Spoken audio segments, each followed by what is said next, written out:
Hello everyone, welcome back to my channel. This is Mansi और आज हम लोग पार्ट 3 करने वाले हैं क्लास 12 हिस्ट्री चैप्टर 2 का Kings, farmers and towns, early states and economies. Next topic जो है वो है हमारा अ changing country side, popular perceptions of Kings. अब क्या क्या कंट्री में बदलाव आ रहे थे और क्या किंग्स की परसेप्शन थी पॉपुलर। अब जो प्रजा थी ना, वो कहती है कि हमने ना अपने रिलेशंस के बारे, राजा के साथ जो रिलेशन था हमारा, उसमें एंथोलॉजीज में लिखा हुआ है। एंथोलॉजीज मतलब शॉर्ट पोएम्स और स्टोरीज में जो भी कहानी थी उसको उस पोएम या स्टोरी के रूप में हमने लिखा हुआ है।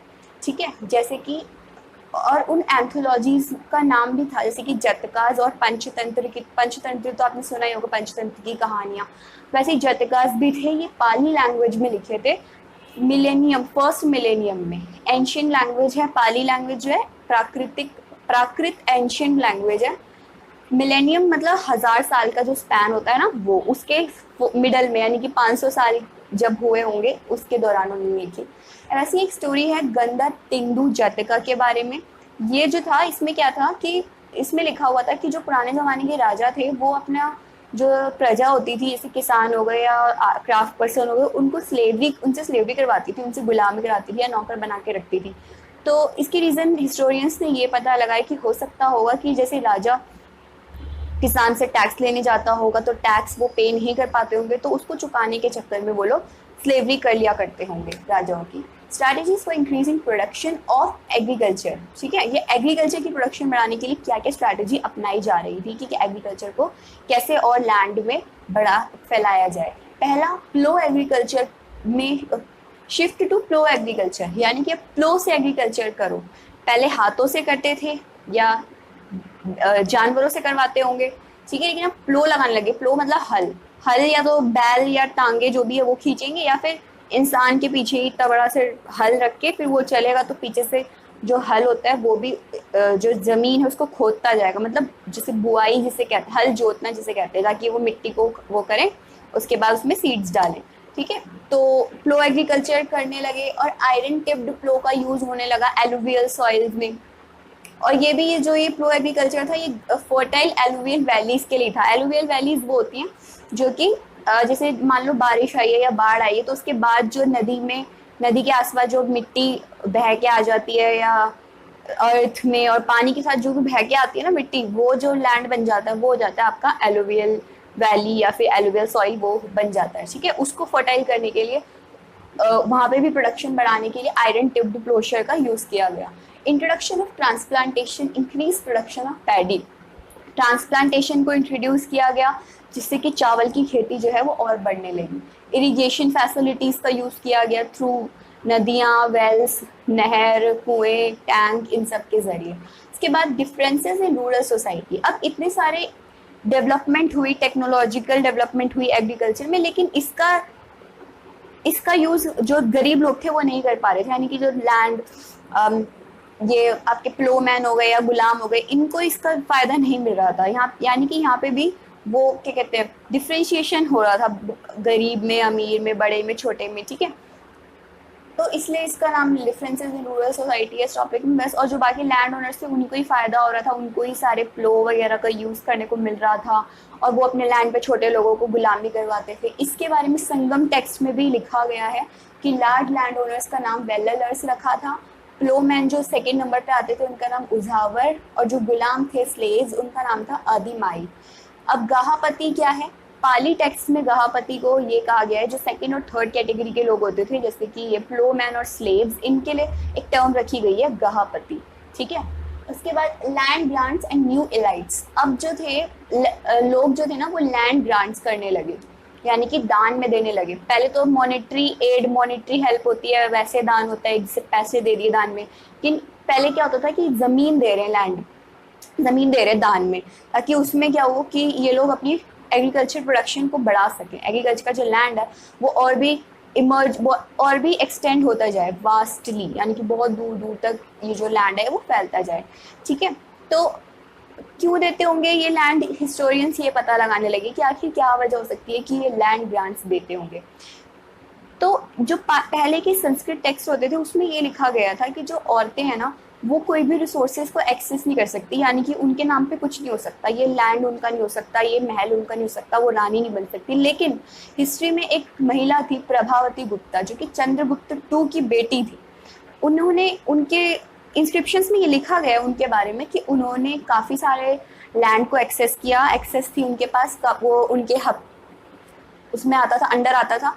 और जैसे ही जब उनके हाथों से सत्ता निकलती गई तो उन्होंने वो सभी लैंड ग्रांट्स में, लेकिन दान में दे दिए। ठीक है, और ये जो दान की बात है, ये सभी स्टोन सरफेसेस में नहीं लिखा गया, ये सब हमें कहाँ मिला, कॉपर प्लेट्स में, क्योंकि ये जो बड़े लोग थे वही करते थे, दान छोटे लोगों को देते थे। और देते थे तो अपना नाम भी लिखवाते थे, डोनर का नाम और ऑक्यूपेशन भी, कि वो क्या काम करते हैं, जैसे राजा ने दी है या इसने दी है। ठीक है, तो वो कॉपर प्लेट में लिखते, क्योंकि बड़ा काम होता था, इसलिए इसको कॉपर प्लेट में लिखा जाता है। उसके बाद टाउन्स एंड ट्रेड। अब नए नए टाउन्स इमर्ज होने लगे, जैसे कि 16 महाजनपदास के बारे में हमने पढ़ा था। तो ये जो मोस्टली टाउन्स थे जहाँ पे ट्रेड व्यापार बढ़ रहा था, वो ज़्यादातर महाजनपदास की कैपिटल ही थी। जैसे हमने मगध के बारे में पढ़ा था कि मगध की कैपिटल थी पाटलिपुत्र, वैसे ही काफ़ी सारे जो ये टाउन्स इमर्ज हो रहे थे जहाँ पे व्यापार बढ़ता जा रहा था, वो भी सारे महाजनपदास की ही कैपिटल थी। और ये ज़्यादातर जो थे टाउन्स, ये कहाँ होते थे, कम्युनिकेशन के रूट पे, रास्ते पे। जैसे कि कोई लैंड पे है, ठीक है, मेन जहाँ से आप जा रहे हो, कोई रिवरिंग रूट पे है, नदी के रास्ते में पड़ रहा है, कोई कोस्ट, पोर्ट के, मतलब पोर्ट नहीं, कोस्ट, यानी कि रिवर कोस्ट होता है ना, वहाँ कुछ गाँव हैं या टाउन्स हैं। तो मेनली ये रूट कहाँ होते थे, ये कम्युनिकेशन रूट पे ये होते थे। न्यू सिटीज़ तो इसी में आ गया। Urban population, elites and craft person. अब एलाइट्स कौन होते थे, एलाइट्स वो लोग होते थे जो कि सोसाइटी में अपना काफ़ी, इनका नाम होता था, जैसे कि सोशली भी, इकोनॉमिकली भी और मॉनेटरी वे में भी ये ऊंची स्टेटस होता था इन लोगों का। ठीक है, और क्राफ्ट पर्सन जो कि क्राफ्ट वगैरह का काम करते हैं। यानी कि अब अर्बन पॉपुलेशन जो थी वो बढ़ती जा रही थी। तो और हाँ, और इनका जो नाम था अर्बन पॉपुलेशन, यानी कि इनका नाम हमें वोटिव इंस्क्रिप्शन में मिलता है। वोटिव इंस्क्रिप्शन वो होते हैं जो कि उन इंस्क्रिप्शन में उनका नाम लिखा जाता है जो लोग रिलीजियस इंस्टीट्यूशन के लिए दान कर रहे हैं, यानी कि मंदिर वगैरह के लिए दान दे रहे हैं। जैसे आज भी आप मंदिर में देखोगे कि अगर कोई मंदिर बनाने के लिए कोई डोनेशन देता है, ठीक है, या फिर मूर्ति स्थापना करवाता है, तो उसके नाम जरूर वहाँ पे मंदिर में, चाहे छोटा से छोटा मंदिर चाहे बड़ा मंदिर, उनके नाम जरूर वहाँ पे इंस्क्राइब किए जाते हैं स्टोन सरफेसेस पे। तो वही ये इलाइट्स लोग होते थे, बड़े बड़े लोग, ये दान करते थे तो इनका नाम लिखा जाता था। और ये कौन, इनका काम क्या है, जैसे कि ये क्राफ्ट पर्सन है या ये लैंड ओनर है, ये सब इनके बारे में लिखा जाता था। उसके बाद trade in the sub continent and beyond. अब धीरे धीरे जो हमारा ट्रेड था, पहले वो इंडियन सब कॉन्टिनेंट में ही था, अब धीरे धीरे हम सब कॉन्टिनेंट को एक्सटेंड करते हैं अपना ट्रेड करने के लिए। जैसे कि अरेबियन सी से भी अब हम एक्सटेंड कर गए, दूसरी जगह पे जा रहे हैं, एशिया में जा रहे हैं, बे ऑफ बंगाल से इस तरफ जा रहे हैं हम। ठीक है, तो मतलब अपना जो ट्रेड है वो हम बढ़ाते जा रहे थे, व्यापार का इधर से उधर एक्सचेंज करना। क्यों, क्योंकि नेक्स्ट टॉपिक में हम क्या पढ़ने वाले हैं, कॉइन्स के बारे में, क्योंकि अब हम ट्रेड दूर दूर कर रहे हैं तो अब हमें कॉइन्स की भी जरूरत पड़ती। तो नेक्स्ट टॉपिक है हमारा कॉइन्स एंड किंग्स। अब जो था, हम लोगों को ट्रांजैक्शन करने के लिए कॉइन की भी ज़रूरत थी, तो अब हमने कॉइनेज का इंट्रोडक्शन करा।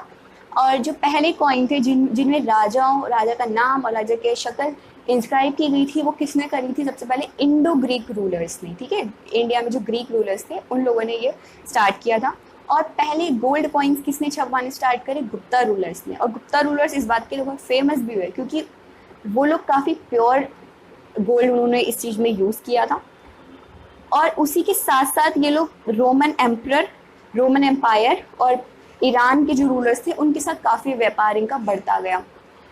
अब लेकिन धीरे धीरे कुछ टाइम बाद ये हुआ कि कॉइन्स का यूज़ कम होने लगा, लेकिन जैसे पहले काफ़ी वाइड स्प्रेड इसका यूज़ हो रहा था बहुत दूर दूर तक। तो हमें ये लगा कि अच्छा, कितनी ज़्यादा ट्रांजेक्शन्स होती होंगी कॉइन्स से, यानी कि कितना अमीर थे उस टाइम में कि गोल्ड के कॉइन्स छपवा रहे हैं, कॉपर के, सिल्वर के कॉइन्स छपवा रहे हैं, सेम साइज़ के, इक्वल, मोटे मोटे। ठीक है, लेकिन फिर बाद में पता चला कि इनका यूज़ धीरे धीरे कम होने लगा। तो क्या रीजंस हो सकते हैं कि ये कम हो रहा होगा। ठीक है, पहला रीज़न ये माना गया कि इनके जो ट्रेड रिलेशंस थे वो ईरान और रोम के साथ धीरे धीरे कम होते गए, क्योंकि मेन इनका उनके साथ ही था। तो उनसे ट्रेड रिलेशन ख़त्म होते गए तो यूज़ भी उनका कॉइन्स का ख़त्म होता गया। और दूसरा रीज़न ये माना जा रहा था कि जो किंग्स लोग थे, ये लोग अपना लैंड हारते जा रहे थे। किसके हाथों, इसके लिए समंताज, जैसे लास्ट वीडियो में हमने जाना था ना, समंताज कौन होते थे, वो लोग जो लोकल रिसोर्सेज पे यानी कि सिर्फ लैंड ओन करके ही जीते थे और मिलिट्री एक्टिविटी में अपना सपोर्ट देते थे, जैसे होमेज प्रोवाइड करना, फूड सिक्योर फूड देना उनको, ठीक है। और बस, और अगर ज़्यादा पावरफुल हो जाते थे तो ये राजा बन जाते थे, तो अगर ये राजा बन गए, पावरफुल हो गए, तो ये उनसे जीत जाते थे, गुप्ता रूलर्स हो गए या जो भी रूलर्स, ठीक है। तो ऐसे करके ये लैंड ग्रांट देते गए और कॉइन्स का भी, कॉइन भी देते जाते होंगे साथ साथ, तो इस वजह से इनका कॉइनेज का भी जो था यूज़ वो धीरे धीरे कम होता गया, ठीक है। अब नेक्स्ट टॉपिक देखते हैं। ओके, तो जो लास्ट टॉपिक है हमारा इस चैप्टर का वो है back to basics, how are inscriptions. Basics की तरफ चलो पीछे चलते हैं कि अब तक हमने सब बातें तो कर ली, लेकिन अभी ये जो इंस्क्रिप्शंस थी इनको हमने डेसिफर कैसे करा, यानी कि अपनी लैंग्वेज में हमने समझा कैसे कि ये लिखा क्या है। क्यों? क्योंकि इंस्क्रिप्शंस में तो सिंबल्स होते थे, अजीब से ही लेटर होते थे जो हमने आज नहीं पढ़े, वो क्योंकि एंशियंट लैंग्वेज होती थी ना, इसलिए। डेसिफरिंग ब्राह्मी स्क्रिप्ट जो कि अशोकन इंस्क्रिप्शंस में मोस्टली वही पाई गई है, उसको हमने कैसे डेसिफर करा। क्यों? क्योंकि आज की जो मॉडर्न इंडियन लैंग्वेजेस है ना, वो ज़्यादातर ब्राह्मी से ही रिलेटेबल है, तो थोड़ी सी हेल्प वहाँ से मिली। उसके बाद जो यूरोपियन स्कॉलर्स थे उन्होंने इंडियन पंडित्स की मदद से थोड़े बहुत हेल्प ली, तब जाके बहुत सालों बाद जो जेम्स प्रिंसेप थे 1838 में, बहुत मेहनत से उन्होंने काफ़ी मेहनत करी, मतलब तब जाके ये डेसिफर कर पाए ये ब्राह्मी स्क्रिप्ट को। How Kharosthi was read, Kharosthi script को कैसे रीड करा। अब जैसे जेम्स प्रिंसेप थे, इनको ब्राह्मी तो पता ही चल गया था कि क्या थी। उसके बाद हमने अभी पढ़ा था कि जो इंडो ग्रीक रूलर्स थे उन्होंने कॉइन्स में कौन सी भाषा लिखवाई थी, उन्होंने ग्रीक में भी लिखवाया था और ग्रीक में लिखवाया था, खरोष्टी में भी लिखवाया था, ठीक है। तो अब इनको ब्राह्मी आ गई थी। अब इन्होंने क्या करा, कहीं ना कहीं से रिलेट करा कि ये वर्ड इसमें भी है, ये वर्ड इसमें भी है, तो उसको मैच करा। अच्छा, ये मतलब कि सोर्सेस के थ्रू ये खरोष्टी लैंग्वेज को भी रीड कर पाएगी, ये इसमें भी मैच हो रहा है, इसमें भी मैच हो रहा है, तो इसका मतलब ये है। अब बी लेटर है, वो इसमें भी लिखा है, इसमें भी लिखा है, तो इसका मतलब ये है, ऐसे। हिस्टोरिकल एविडेंस फ्रॉम इंस्क्रिप्शन से हमें काफ़ी सारे historical evidence from inscriptions. Historians जो थे उन्होंने पहले सभी इंस्क्रिप्शंस को एग्जामिन करा और फिर देखा कि ये हर तरीके से मैच कर रही है या नहीं, जैसे कि कंटेंट में, स्टाइल में, लैंग्वेज में। तब जाके उन्होंने कंक्लूजन निकाला कि अच्छा ये सभी एक ही रूलर्स के ज़माने की है, तो इसको एक कैटेगरी में डालो। उसके बाद limitations of inscriptional evidence. Sometimes कभी कभी क्या होता था कि कोई टेक्निकल लिमिटेशन आ जाती थी, जैसे लेटर्स जो थे वो कभी कभी आधे गायब हैं, आधे सीधे हैं, ठीक है, तो रिकन्स्ट्रक्शन करवाना थोड़ा मुश्किल हो जाता था। इंस्क्रिप्शंस कभी कभी डैमेज हो रखी है, लेटर मिसिंग हो रखे हैं, और कभी कभी ये श्योर भी नहीं होता था कि इसका मीनिंग ये है या नहीं, कि हम अपना ही अंदाज़ा लगा रहे हैं। और काफ़ी सारी इंस्क्रिप्शन जो हमने डिस्कवर करी थी, लेकिन सबको हमने डेसिफर नहीं किया था, ठीक है। तो बस ये है, और इस चैप्टर में इतना ही है, और मिलते हैं आपसे नेक्स्ट वीडियो में।